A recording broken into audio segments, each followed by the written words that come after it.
ሰላም እጅጉን የተወደዳችሁና የተከበራችሁ የአሁን ስፖርት አድማጭ ተመልካቾቻችን እንደምን ዋላችሁ። የለተሰኘው የከሰዓት ስፖርታዊ መረጃዎችን ከእናንተው ከሆነው ከአሁን ስፖርት ይዘን መጥተናል። በርካታ ስፖርታዊ መረጃዎችን ነው በአሁን ሰዓት ላይ እየሰማን የምንገኘው። ከነዚህ መካከል እንግዲህ አርሰናል ቪኒሲየስ ጁኒየርን ቀዳሚ ኢላማ አድርጎ እየተመለከተው እንደሚገኝ መረጃዎች ያሳያሉ፣ እንነግራችኋለን።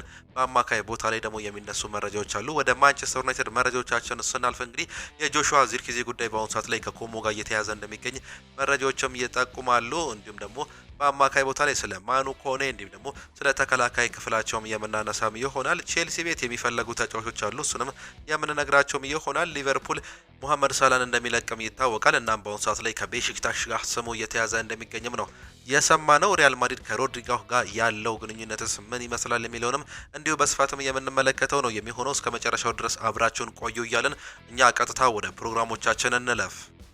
የዝውውር መረጃዎች እንግዲህ በተለያዩ ነገሮች እየሰማንም እንገኛለን። ክለቦች የተለያዩ ተጫዋቾችን በአሁኑ ሰዓት ላይ ለማዘዋወር እየሞከሩ ሲሆን አንዳንድ ክለቦች የተለያዩ ትላልቅ ተጫዋቾችን ያስፈረሙ ሲሆን እንዲሁ ለማስፈረምም እየሞከሩም ይገኛሉ። በአርሰናል በኩል በአሁኑ ሰዓት ላይ ቪኒሲየስ ጁኒየር እጅግ በጣም የሚፈለግ ተጫዋች መሆኑን እየሰማን እንገኛለን። እናም አርሰናል እንደ ቪኒሲየስ አይነት ተጫዋች ለምን ፈለገ የሚለው እንግዲህ በስፋት እየተገለጸ ሲሆን የወቅቱ የፕሪሚየር ሊግ አሸናፊ የሆነው አርሰናል ቪኒሲየስ ጁኒየርን ለማስፈረም ማሰቡ መዘገቡ አይዘነጋም። መድፈኞቹ የግራፊት መስመር ለማጠናከር ቪኒሲየስ ጁኒየርን ለመውሰድም አለሟል። ባለፈው ዓመት የአርሰናል የግራ መስመር ቦታ ላይ ያለ ያህል ጠንካራ አልነበረም። ጋብሪኤል ማርቲኔሊን እንዲሁም ደግሞ ሊያንድሮ ትሮዛርን በጋራ 7 ጎሎችን ነበር ማስቆጠሩም የቻሉት። ስለዚህም አርሰናል አብዛኛውን የማጥቃት እንቅስቃሴ በቀኝ በኩል ያደረገ ሲሆን ይህንንም ተጋጣሚ በቀላል እንዲገመቱም አድርጎም ነበር። አሁን ላይ ክለቡ ቦታውን ለማጠናከር ቅድሚያ የሰጠ ሲሆን ሊጉን ዳግም ለማንሳትም ቪኒሲየስ ጁኒየር ሁነኛ መፍትሄ ተደርጎ እንደተወሰደ መረጃዎችም ያሳያሉ። ቪኒሲየስ ጁኒየር ጥሩ ኳስ አስታሎ የማለፍ አቅሙ እንዲሁም ደግሞ ኳስ የመቆጣጠርና የመምታት ክህሎትም የሚያሳይም ተጫዋች ነው። ባለፈው የውድድር ዘመን በላሊጋው ከቪኒሲየስ ጁኒየር በላይ ብዙ ኳሶችን አታሎ ለማለፍ የሞከሩ ተጫዋቾች 3 ብቻም ናቸው። በዓለም ላይ እንደ ቪኒሲየስ ጎል የማስቆጠርና አመቻችተው የማቀበል ስጋት መፍጠር የሚችሉ የክንፍ ተሰላፊ አጥቂዎችም እንደሚኖሩ ይታወቃል። ነገር ግን እጅግ በጣም ቁጥራቸው ትንሽም ነው። ቪኒሲየስ በጠባብ ክፍተት ውስጥ ግብ ማስቆጠር የሚችል እንዲሁም ደግሞ ጥሩ የማግባት እድል ላለው ተጫዋች ኳስ ለማቀበል የማይቸገርም ተጫዋች ተደርጎም ይወሰዳል። ሚኬል አርቴታ በጠባብ ክፍተት ውስጥ የሚጫወት ተጫዋችንም እንዲሁም ይፈልጋሉ። ቪኒሲየስን እንዲወዱም ያደርጓቸዋል።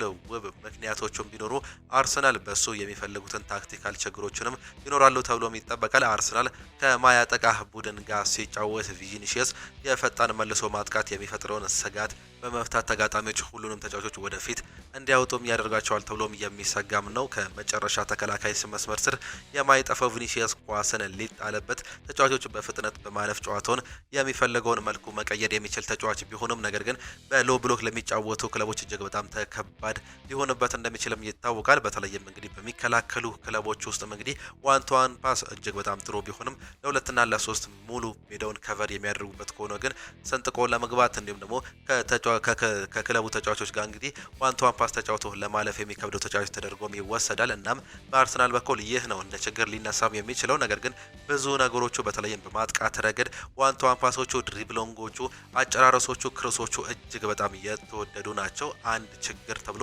እንደ ችግር ሊፈጠርበት ወይም ደግሞ ሊነሳ የሚችለው ነገር በመከላከል ላይ ብዙ ተጽዕኖ የሚያደርግ ተጫዋችም አይደለም። ይህም ምናልባትም አርሰናልን እንደ ሪስክ ቴከር ሊወስድበት የሚችልበትን ነገር እንደሆነ ነው እየተገለጸም የሚገኘው። ነገር ግን አሁንም ቢሆን አርሰናል እንደ ዋነኛ ኢላማ አድርጎ እንደሚመለከተው የቪኒሲየስ ጁኒየር ጉዳይ እየተነሳም ይገኛል። በአሁኑ ሰዓት ላይ የሪያል ማድሪድ ጉዳይ እንግዲህ ያልተጠናቀቀ መሆኑን ሰምተናል። ከሪያል ማድሪድ ጋር አንዳንድ መረጃዎችን ስናጋራችሁ የምንገልጽላችሁም ነው የሚሆነው። ሳሚ ሞክቤል እንግዲህ ጋብሪኤል ማርቲኔሊ በአርሰናል ደስተኛ መሆኑንም እንዲሁ ይገልጻል። በዚህ ቦታ ላይ ስላለው ነገርም ሲያነሳ ለመልቀቅ የሚያስበው ከፍላጎቱ ጋር የሚጣጣም ክለብ ከቀረበ ብቻ ነው ሲል ሳሚ ሞክቤል የገለጸ ሲሆን በዛ ቦታ ላይ በአሁኑ ሰዓት ላይ የሚፈለጉ ተጫዋቾች አሉ። እነሱ ትክክለኛ ተጫዋቾች የሚመጡ ከሆነ እንዲሁም ደግሞ ትክክለኛ ገንዘብ አርሰናል የሚያገኘው ከሆነ ምንም ቢሆን ጋብሪኤል ማርቲኔሊን የመሸጥ እድል ሊኖረው እንደሚችል ከዚህ በፊት ተገልጾ እንደነበር እናስታውሳለን። እናም ይህ ነገር አዲስ ነገር አይደለም። ነገር ግን አሁንም በአርሰናል ደስተኛ የሆነ ብራዚላዊ ተጫዋችም ነው። ታላቅ ክለቦች ወደሱ የሚመጡ ከሆነ ምናልባትም ሀሳቡን ሊቀይር ይችላል። ነገር ግን አሁንም ደስተኛ ነው ሲልም ይገልጻል። ሳሚ ሞክቤል ሌላኛው የሚገልጸው ነገር አርሰናል ከዚህ በፊት ለነበሩት ለእያንዳንዱ ኮከብ ተጫዋቾች የምስል መብቶችን ጨምሮ አሪፍ ኮንትራቶችን ሰጥቷቸዋል። ይህም ከቪኒሲየስ ጋር ለሚደረግ ማንኛውም የኮንትራት ድርድሮች ላይ ወሳኝ ነገር ይሆናል ተብሎ ይጠበቃል። በተለይም እንግዲህ ምናልባት ይህ ተጫዋች የሚለቅ ከሆነ ወደ አርሰናል መዳረሻው የሚሆን ከሆነ እንግዲህ የሱ ብዙ ነገሮች ከባድም ሊያደርጉ ይችላሉ። የመጀመሪያው ሳምንታዊ ደሞዝ ነው። እስከ 500,000 ፓውንድ ነው በሳምንት ሊጠይቅም የሚችለው። በአርሰናል በኩል በአሁኑ ሰዓት ላይ ከፍተኛ ደሞዝ የሚከፈለው ተጫዋች ቡካዮ ሳካ ነው። 300,000 ፓውንድ ነው በሳምንትም የሚከፈለው። እናም ከሱ ምናልባትም እንግዲህ 40% የሚጨምር እንዲሁ ተከፋይ ሊሆንም ይችላል። እናም ለአርሰናል ምናልባትም ከባድ ሊያደርገው እንደሚችል ነው የሚገለጸው። ሌላኛው የምስል መብቶችም ናቸው። እንዲሁም ደግሞ ስፖንሰር ጉዳዮችም እንግዲህ ሌላኛው አስቸጋሪ ሊሆንም ይችላል። እንደዚህ አይነት ትላልቅ ተጫዋቾች እንግዲህ በእርግጥ ከግላቸው ጋር በተለይም የስፖንሰርሺፕ ስምምነታቸው በተለይም ከክለቦች ጋር ሲሆን በግል ነው መጨረስም የሚፈልጉት። እናም ይህ ገንዘብ ወደ አርሰናል ሲሆን ወደ ራሳቸው ኪስ እንዲገባም ይፈልጋሉ። እናም አርሰናል ይህን ድርድር ሌላኛው ከባድ ሊያደርግበት የሚችልበት ሁኔታ እንደሆነም ነው እየተገለጸ የሚገኘው። ከዚህ በፊት እንግዲህ በርካታ ተጫዋቾች ወደ ተለያዩ ክለቦች ሲሄዱ እንደምናውቀው 50% ወይም ደግሞ 70-30 20-80 የሚሆን የተለያዩ ፐርሰንቶች ወይም ደግሞ 100% ቢሆንም እንግዲህ የተለያዩ ገቢዎች ለክለቡ የተወሰነ ገቢ ሊያገኝ ይችላል። እንዲሁም ደግሞ ሙሉ ፐርሰንት ሊያገኝ ይችላል ከምስል መብት እንዲሁም ደግሞ ከማሊያ ሽያጮች እንዲሁም ደግሞ ከስፖንሰርሺፖች። ነገር ግን በአሁኑ ሰዓት ላይ የቪኒሲየስ ጁኒየር ጉዳይ ይህ ነገር እጅግ በጣም ውስብስብ ሊያደርገው እንደሚችል በተለያዩ መልኩ ከሰማናቸው ዝውውሮች መካከል እየሰማንም እንገኛለን። ሌላኛው የብሩኖ ጉማሬዝ ጉዳይ ነው። አሁንም እንግዲህ ምናልባትም እየተሰጋ የሚገኘው ሌላኛው ዝውውር መሆኑን ነው የምንሰማው። ከዚህ በፊት ሞርጋን ሮጀርስን ለሁለት ወር ያክል አካባቢ ተከታትሎት ነበር። በስተመጨረሻም ግን ተቀናቃኙ ቼልሲ መውሰዱን እናስታውሳለን። እናም ብሩኖ ጉማሬዝ በአሁኑ ሰዓት ላይ እንግዲህ ከአርሰናል ጋር በተለያየ መልኩ ከወደ በላይ ስሙ ተያይዞ እንደነበረ እናስታውሳለን። እስካሁን ድረስ ይፋ ጥያቄ አልቀረበም። ሊቀርብ ነው ይባላል። ነገር ግን እስካሁን በይፋ የጠየቁት ጥያቄም የለም። እስከ 70 ሚሊዮን ፓውንድ ለመግዛት ፍላጎት እንዳላቸው በአርሰናል በኩል የተገለጸ ሲሆን ማክፓይሶቹ ግን ምናልባትም ከ90 እስከ 100 ሊጠይቁበት የሚችሉበት እድል እንዳለ ፍንጮችም እያመላከቱም ይገኛሉ። ነገር ግን አርሰናሎች ምንም እንኳን ይህን ተጫዋች ይፈልጉት እንጂ አሰልጣኝ ሚኬል አርቴታ ያርንቀው እንጂ ጥያቄዎች አልቀረቡም። እናም ዝውውሩ ምናልባትም ሊከብድበት የሚችልበት እድል እንዳለ በስፋትም እየተመለከትን እንገኛለን። እናም ይህ ዝውውር ከባድ ያደርገዋል ተብሎ እንደሚጠበቅም ነው እየሰማንም የምንገኘው። ሌላኛው መረጃ ወደ ማንቸስተር ዩናይትድ መረጃዎቻችን ስናልፍ ሉዊስ ማዝሬ አዲስ የወኪል ኤጀንሲ መቅጠሩም ተሰምቷል። ሞሮኮው የቀይ መስመር ተመላላሽ ኑሴር ማዝሬ አዲስ የወኪል ኤጀንሲ በጋራ ለመስራትም መስማማቱም ነው የተገለጸው። ተጫዋቹ ፓንቴራ የተሰኘ ኤጀንሲ ጋር ስምምነት መፈጸም መቻላቸው ነው መረጃዎች እያሳዩም የሚገኙት። ማዝራይ እስካሁን ድረስ የዓለም ዋንጫ እረፍቱን ያላጠናቀቀም ሲሆን ወደ ማንቸስተር ዩናይትድ የቅድመ ዘመን ዝግጅት ላይ እንዳልተመለሰም ተገልጿል። ከዚህ በፊት እንግዲህ ይህ ተጫዋች በተለያዩ ክለቦች ሲፈለግም ነበር። በተለይም የቀድሞ አሰልጣኝ የሆነው አሰልጣኝ ሩበን አሞሪም ወደ ኤሲ ሚላን ከሄዱ በኋላ ይህን ተጫዋች እንደሚፈልጉትም ገልጸውም ነበር። ተጫዋቹ ግን በማንቸስተር ዩናይትድ ቤት አይነኬ ከሚባሉ ተጫዋቾች መካከል እንደሚያሳዩት ነው መረጃዎች የሚያሳዩት። ከዚህ በፊት እንግዲህ የተጫዋች ወደ 17 ሚሊዮን ዩሮ አካባቢ ነበር ተከፍሎበት ወደ ማንቸስተር ዩናይትድ መምጣትም የቻለው። ኦልሞስት ነፃ ማለት ይችላል ለማንቸስተር ዩናይትድ ብዙ አገልግሎትን መስጠት የቻለም ተጫዋችም ነው። እናም አሁንም ቢሆን የማይለቅ ተጫዋችም ተደርጎ እንደሚወሰድም ከዚህ በፊትም ተገልጾም ነበር። እናም ይህ የኤጀንሲ ለውጥ ምናልባትም ተጫዋቹን እንደው ማንቸስተር ዩናይትድ ቤት ያቆየዋል የሚል እምነት እንዳላቸውም እየተገለጸም ነው የሚገኘው። አማድ ዲያሎ በዚህ ሳምንት ወደ ልምምድም ይመለሳለም ተብሏል። አይቮሪ ኮስታዊ የፊት መስመር ተሰላፊ የሆነው አማድ ዲያሎ በዚህ ሳምንት ወደ ካሪንግተን እንደሚመለስም ተገልጿል። ተጫዋቹ ሀገሩ በዓለም ዋንጫው በ32 ጥሎ ማለፍ ላይ መሰናበቷን ተከትሎ በዚህ ሳምንት ወደ ዩናይትድ ሊመለስበት የሚችሉ እድሎች መካከል አንዱ መሆኑም እየተገለጸ መሆኑን ሜን እያስነበበንም ይገኛል። ሌላኛው ሮድሪን ለማስፈረም ቆርጦ የተነሳው ሪያል ማድሪድ ኤድዋርዶ ካማቪንጋን ለመሸጥ ተዘጋጅቷል። እንዲሁም ዩናይትድ ጨምሮ በርካታ የፕሪሚየር ሊግ ክለቦች ተጫዋቹን ለማስፈረም እየተከታተሉ እንደሚገኙ መረጃዎች ያሳያሉ። በተጨማሪም የክለቡ አሰልጣኝ ጆዜ ሞሪኒዮ ለተጨማሪ በቀጣይ የውድድር ዓመት በቂ የመጫወቻ ደቂቃ የማግኘት እድሉ ዝቅተኛ እንደሆነም ነግረውታልም ነው እየተባለም የሚገኘው። እናም በአሁኑ ሰዓት ላይ በማንቸስተር ዩናይትድ ቤት ስሙ እየተያዘም ነው የሚገኘው። ማንቸስተር ዩናይትዶች እንግዲህ አሁንም የተለያዩ ተጫዋቾችን የግላቸው ለማድረግ እየሞከሩም ይገኛሉ። ውሳኔ ላይ አልደረሱም። ከማኑ ኮኔ ወኪሎች ጋር ተነጋግረው እንደነበር ከዚህ በፊት የሰማናቸው መረጃዎች ያሳያሉ። ባለፈው ሳምንት ውስጥ እንዲሁም ደግሞ ከኦሪዮል ሻሚኒ ጋር ንግግርም ነበራቸው። ነገር ግን ከፍተኛ ገንዘብ ነው እሱ እየጠየቀ የሚገኘው። እንዲሁም ደግሞ የመልቀቅ እድሉ ጠባብም ነው ተብሏል። እስከ 2031 ድረስ ኮንትራት የሚፈርምበት እድል እንዳለም በሰፊው ተገልጾም ነበር። በአሁኑ ሰዓት ላይ ደግሞ በተደጋጋሚ ጉዳት እያስቸገረ የሚገኘው ድንቁ ፈረንሳይ ተጫዋች ኤድዋርዶ ካማቪንጋ ምናልባትም እንግዲህ ከማንቸስተር ዩናይትድ ጋር ስሙ እየተያዘ እንደሚገኝም ነው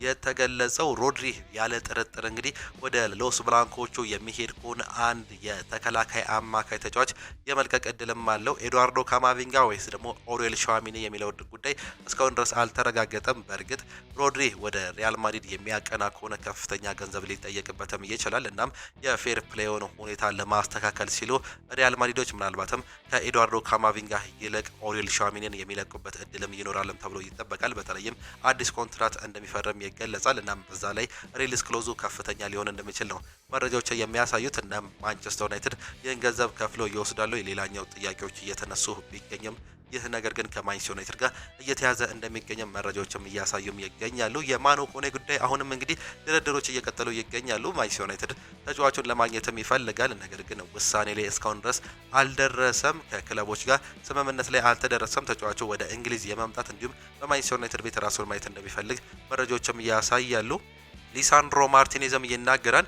እኛን ለመጥላት ምክንያት የላቸውም ሲልም ይናገራል። አርጀንቲናዊ ተከላካይ ሊሳንድሮ ማርቲኔዝ በትውልድ መንደሩ የክብር አቀባበል ተደርጎለትም ነበር። በዓለም ዋንጫ ፍጻሜ የተሳተፈው ማርቲኔዝ ከፍተኛ ሕዝብ በተገኘበት አካባቢውን አኮርቷል በሚል ዋንጫም ተሸልሞም እንደነበርም ነው የተመለከትነው። ማርቲኔዝ በሰጠው አስተያየትም ከፍጻሜ በኋላ በእኛ ላይ የተደረጉ ዘመቻዎች አናደውኛል ሲልም ተናግሯል። ምክንያቱም ለዚህ ሁሉ ጥላቻ ምንም አይነት ምክንያት የላቸውም ሲል ማርቲኔዝ የተናገረ ሲሆን እኛን እብሪተኞች ብለውናል። ነገር ግን ያ እነሱን ነው የበለጠ የሚገልጸው። እኛ ላደረግነው ተጋጣሚዎች ሁሉ አክብሮትም ነበረን ሲልም መናገሩንም ሰምተናል። እኛ ለደጋፊዎቻችን ክብር ለማሳየት እየሞከርን በነበረበት ወቅት ለስፔን ጀርማቸውን ሰጥተውናል ተብለናል። ይህ ትክክል አይደለም ሲል መናገሩንም ነው የሰማ ነው። በጣሊያን ማቴዎ ሞሬቶ እንዳወጣው ዘገባ ከሆነ በሴስክ ፋብሪካስ የሚመራው ኮሞ የጆሹዋ ዚርክዚ አድናቂ ነው እና እሱን ወደ ክለባቸው መቀላቀል በእጅጉን ይፈልጋሉም እየተባለም ይገኛል። ጆሹዋ ዚርክዚ በእርግጥ በጥርም አሁንም ይሽጣል ተብሎ ከሚነገሩ የማንቸስተር ዩናይትድ ስም ዝርዝር መካከልም ይጠቀሳል። ነገር ግን የቤንጃሚን ሴስኮ ጉዳት ላይ መሆኑን ተከትሎ በአሁኑ ሰዓት ላይ የመውጣት እድሉ አሁንም እየጠበበ እንደሚገኝም ነው የተገለጸው። ምናልባት ማንቸስተር ዩናይትድ አዲስ ልምድ ያለው አጥቂ የሚያመጣ ከሆነ ምናልባት የመሸጥ እድል አለው። ነገር ግን በአሁኑ ሰዓት ላይ በዚህ ስብስባቸው ውስጥ የተጎዳ የአጥቂ ስፍራ ተጫዋቾች ስላላቸው እሱን ለመተካት ሲሉ አይሸጡትምም እየተባለ እንደሚገኝ ነው መረጃዎችም በስፋትም እያመላከቱ ነው የሚገኙት። ወደ ቼልሲ መረጃዎቻችን ስናልፍ የሪስ ጀምስ አባት ጊኔል ጀምስ ይናገራሉ። ምንም እንኳን አንዳንድ ጥሩ ሰዎች የውድድር ዘመንን አልነበረም ቢሉም ቼልሲ በጥሩ እጅ ላይ ይገኛል ሲሉም ነው የሚናገሩት። ይህ ወቅት የብዙ ለውጦች እንዲሁም ደግሞ የመልሶ ግንባታ ጊዜ መሆኑም ማስታወስም ያስፈልጋል። ብዙ ነገሮችን እየተቀያየሩ ነው። እናም ሁሉ ነገር በጥሩ ሁኔታም እየተካሄደም ይገኛል። ያለፈው አሰልጣኝ ኤንዞ ማሬስካ ጨዋታዎችን፣ ዋንጫዎችን ማሸነፋቸው የሚታወሰም ጉዳይ ነው ሲሉ የተናገሩ ሲሆን ስለ አሰልጣኝ ዣቪ አሎንሶም ሀሳባቸውንም ገልጸውም ነበር። ቀጥሩን ስሰማ በጣም ተደስቼም ነበር። ብቻዬን ሆኜ ሳስብ እሱ እንዲሁም ደግሞ አብረውት የሚሰሩ የቴክኒክ ቡድን አባላት በእርግጥም ልዩ የሆነ ነገር እንደሚያመጡም ይሰማኛል። እናም ለውጦችን ይሰራል ብዬም አምናለሁ። ቼልሲ በሚቀጥለው ዓመት ትልቅ ለውጦችን ከሚያሳዩ ክለቦች መካከል አንደኛው አድርጌ ወስደዋለሁ ሲል የሪስ ጀምስ አባትም ይናገራል። ሮሜዮ ላቪያም ስለ አሰልጣኝ ዣቪ አሎንሶ ሲናገር ከሱ ጋር አብሮ መስራት በተለይም እንደ አማካይ ተጫዋች ትልቅም ክብር ነው። በአማካይ ቦታ ላይ ተጫውቶ ያለፈ አሰልጣኝ ነው። እንዲሁም ደግሞ በታክቲካል እጅግ በጣም የላቀ አሰልጣኝ እንደሆነም እናምናለን። በሚቀጥለው ዓመት ትልቅ ነገሮችን ያሳየናል። እኛም በሱ ስር ስለሰራን እጅግ በጣም ደስተኞች ነን ሲልም እየገለጸም ይገኛል። ትራንስፈር ኒውስ አንድ መረጃን ይዞ መውጣትም ችሎ ነበር። አሌክስ ስኮት ቼልሲን መቀላቀል ይፈልጋል ሲልም ነው የሚገልጸው። ቼልሲ የመጀመሪያው ጥያቄ ውድቅ ከተደረገበት በኋላ አሁንም ተጫዋቾችን ለማስፈረም ግፊቱን ቀጥሏል። እንዲሁም ደግሞ ሌሎች ክለቦች ጥያቄ ሲያቀርቡ ቼልሲ ዝውውሩን በፍጥነት መጨረስም ይፈልጋል ሲልም እየገለጸም ይገኛል። አሌክስ ስኮት ከበርንማውዝ ጋር የመለየት ፍላጎትም አለው። ሁለቴ አዲስ ኮንትራት እንዲፈርም ቢያቀርቡለትም እሱ ግን እምቢኝ በማለት እንግዲህ መተውን እናስታውሳለን። ነገር ግን በርንማውዞች አሁንም እስከ 80 ሚሊዮን ፓውንድ ነው እየጠየቁበት የሚገኙት። ከማንቸስተር ዩናይትድ ጋር ስሙ ተያይዘው ነበር። ነገር ግን ማንቸስተር ዩናይትድ ለእንደዚህ አይነት ተጫዋች 80 ሚሊዮን ፓውንድ የማውጣት ምንም አይነት ፍላጎት እንደሌላቸው ከተገለጸ በኋላ ዝውውሩ እንዲሁም ደግሞ ወሬዎቹ መቆማቸውን እናስታውሳለን። ከአርሰናል ጋር ስሙም ተያይዘው ነበር። በአሁኑ ሰዓት ላይ ደግሞ ሌላኛው የለንደን ክለብ የሆነውን ቼልሲን ስሙ ማያያዛቸው እንዲሁ ትራንስፈር ኒውስ እየዘገቡ ይገኛል። በማንቸስተር ሲቲ መረጃዎቻችን ደግሞ ሲቲ ለቅድመ ውድድር ማንን ይዞ ይጓዛል የሚለውን ደግሞ በቅድሚያ እንመልከት። ለቅድመ ውድድር ዝግጅት ወደ ሩቅ ምስራቅ የሚጓዘው ማንቸስተር ሲቲ አብዛኛውን ተጫዋቾች ያገኛለም ተብሏል። አዲሱ አሰልጣኝ ኤንዞ ማሬስካ በክለቡ የነበሩ አብዛኞቹን ትላልቅ ተጫዋቾችን ይዘው እንደሚጓዙም የተገለጸ ሲሆን ማንቸስተር ሲቲ በዓለም ዋንጫው ከየትኛው ክለብ ብዙ ተጫዋቾችን ቢልክም ጥቂት ተጫዋቾች ብቻም ያጣልም ነው የተባለው። ማንቸስተር ሲቲ በዓለም ዋንጫው ላይ የተለያዩ ተጫዋቾችን እንደላከ እናስታውስም ነበር። የቅድመ ውድድር ጉዞው የሚያመልጣቸው የእንግሊዝ፣ የፈረንሳይ፣ የኖርዌይና የስፔን ተጫዋቾች ናቸውም ተብሏል። ይህን ተከትሎ እንግዲህ ኤርሊንግ ብሮት ሃላንድ፣ ሮድሪ፣ ሪያን ቸርኪ ደግሞ አዲሱ ፈራሚ ኤደርሰን የጉዞ አካል አይሆንም ነው የተባለው። ይሁን እንጂ ኤንዞ ማሬስካ ባለፈው ዓመት የቡድኑ ዋና ተጫዋቾች ከነበሩ አብዛኞቹ ጋር የመስራት እድልም ያገኛሉ። ቅድመ ውድድር ዝግጅት ጎን ለጎንም ክለቡ ፕሪሚየር ሊጉ ከመጀመሩ በፊት መፍታት ያለበት በርካታ ጉዳዮች እንዳሉም ይታመናል። ማንቸስተር ሲቲ መፍታት ካለበት ጉዳዮች አንዱ ስሙ ከሪያል ማድሪድ ጋር ስለተያዘው ሮድሪ ሁኔታ ቅድሚያ እንደሚሰጥም ነው እየተገለጸ የሚገኘው። በተጨማሪም ማንቸስተር ሲቲ የቀይ መስመር ተሰላፊ እንዲሁም ደግሞ የክንፍ ተጫዋች ለማስፈረም ኢላማም አድርጓልም እየተባለም ይገኛል። ማንቸስተር ሲቲ የመጀመሪያ የወዳጅነት ጨዋታውን ቅዳሜ በሆንግ ኮንግ ከኢንተር ሚላን ጋር የሚያደርግም ነው የሚሆነው። በዚህ ጨዋታ ላይ እንግዲህ እና ኦማር ማርሙሽን የመሰሉ ተጫዋቾች እንዲሁም ደግሞ በቲም ውስጥ እንደ ትልቅ ተደርገው የሚወሰዱ ተጫዋቾችም ይኖራሉ ተብሎም ይጠበቃል። ፊል ፎደንን ጨምሮ ጃንሉጂ ዶናሩማ እንዲሁም ደግሞ ሌሎች የተከላካይ ስፍራ ተጫዋቾችም በአማካይም እንደ ቲጃኒ ራይንደርስ ያሉ ተጫዋቾችም ይገኛሉ ተብሎ እንደሚጠበቅም መረጃዎችም እያሳዩም ይገኛሉ። እናም ኤንዞ ማሬስካ ክለቡን እንግዲህ ለማዋቀር እድልም የሚያገኝበት ትልቅ ቦታም ተደርጎ እንደሚወሰድም መረጃዎችም ያሳያሉ። በማንቸስተር ሲቲ በኩል እንግዲህ የሚለቁ የሚመጡ ተጫዋቾች አሉ ተብሎ እንደሚጠበቅ የተገለጸ ሲሆን ማቴዮ ኮቫችችን ጨምሮ ቲጃኒ ራይንደርስ፣ ኦማር ማርሙሽ እንዲሁም ደግሞ ሌሎች ተጫዋቾች በክረምቱ ይለቃሉ ተብሎ ሲጠበቅ እንደ አዩብ ቧዲ ያሉ ተጫዋቾችን ለማስፈረምም ሙከራዎች ያደርጋሉ ተብሎ እንደሚጠበቅም ነው መረጃዎችም የሚያሳዩት። ጋላታሳራይ የቲጃኒ ራይንደርስን ሁኔታ በቅርበት እየተከታተለ እንደሚገኝ መረጃዎች ያሳያሉ። ማንቸስተር ሲቲ አዩብ ቧዲን የሚያስፈርም ከሆነ ቲጃኒ ራይንደርስ በዚህ ክረምት ክለቡን እንዲለቅ ፈቃድ ሊሰጠውም ይችላል። አምና እንግዲህ በኤሲ ሚላን በ2024-25 የአመቱ ምርጥ ተጫዋች ተብሎ መመረጡን የምናስታውሰው ጉዳይ ነው። ነገር ግን ወደ ውሃ ሰማዮቹ ከመጣ በኋላ ያንን አቅም ማሳየት አልቻለም። አመጣጡ ጥሩ ነበር፣ እንዲሁም አጀማመሩም ጥሩ ነበር። ከዛ በኋላ ግን አቅሙ መውረዱን ነው በዛ በማየታቸው ምክንያት ለሽያጭ ያቀረቡት። አሌክሲስ ጀምስ እንደተናገረው ከሆነ ሊድስ ዩናይትድ ጀምስ ትራፎርድን በ46 ሚሊዮን ፓውንድ ከማንቸስተር ሲቲ ለማስፈረም እየተደራደረም ይገኛል። ተጫዋቹ ለመልቀቅ ከፍተኛ ፍላጎትም አለው። እንዲሁም ደግሞ ዋና ተጫዋች አድርጎ ራሱን እየመለከተዋልም ነው እየተባለም የሚገኘው። እናም ድርድሮች እየቀጠሉም ይገኛሉ። ኒውካስሎች የእሱ ፈላጊ ሆኖ ብቅ ቢለውም እንግዲህ ቅድሚያ ግን የሚሰጠው ለሊድስ ዩናይትድ እንደሆነ መረጃዎችም ያሳያሉ። ፓሪስ ሰን ጀርሜን በኢብራሂም መባዬ ላይ 50 ሚሊዮን ዋጋ እየለጠፈበት ሲሆን ቶተናም፣ ሊቨርፑል፣ ቦሩሲያ ዶርትመንድ እንዲሁም ባየር ሊቨርኩሰንና ቼልሲ ሌሎች ተጫዋቾችን ፈላጊ የሆኑ ክለቦችም ናቸው። በዚህ ውስጥ ማንቸስተር ሲቲ እንደሚካተትም ነው የተገለጸው። የፓሪስ ሰን ጀርሜኑ ወጣቱ ታዳጊ ተጫዋች 50 ሚሊዮን ፓውንድ ተከፍሎበት ወዴት ይሄዳል የሚለው እስካሁን ድረስ እንዳልተረጋገጠም ይገልጻል። ሪያል ማድሪድ ኤድዋርዶ ካማቪንጋን ለማንቸስተር ሲቲ ማቅረባቸው ማቴዎ ሞሬቶ ያስነበበ ሲሆን ምንም እንኳን ተጫዋቹ ክለቡን መልቀቅ ባይፈልግም ጆዜ ሞሪኒዮ ግን አይፈልጉትም። እናም ወደ ማንቸስተር ሲቲ እንዲሄድ እድልም ሰጥተውታል።